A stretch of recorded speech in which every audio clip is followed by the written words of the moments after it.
I would say, for anyone, right from a peasant to the president, right from a clerk to the commissioner, honesty is the first ingredient of every person. If he is not honest, he is not a man. If he is not honest, means he is not alive.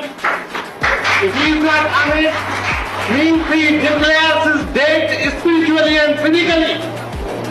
I only remember one couplet which was said by our local poet Abdul Fattah.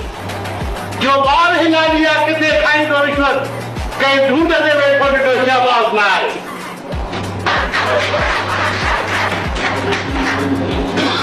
बेटा इसे कुत्तों कुर्ते हजू जा मर्द जिगर खाए अब दुनिया जीफत व तालिबा कला।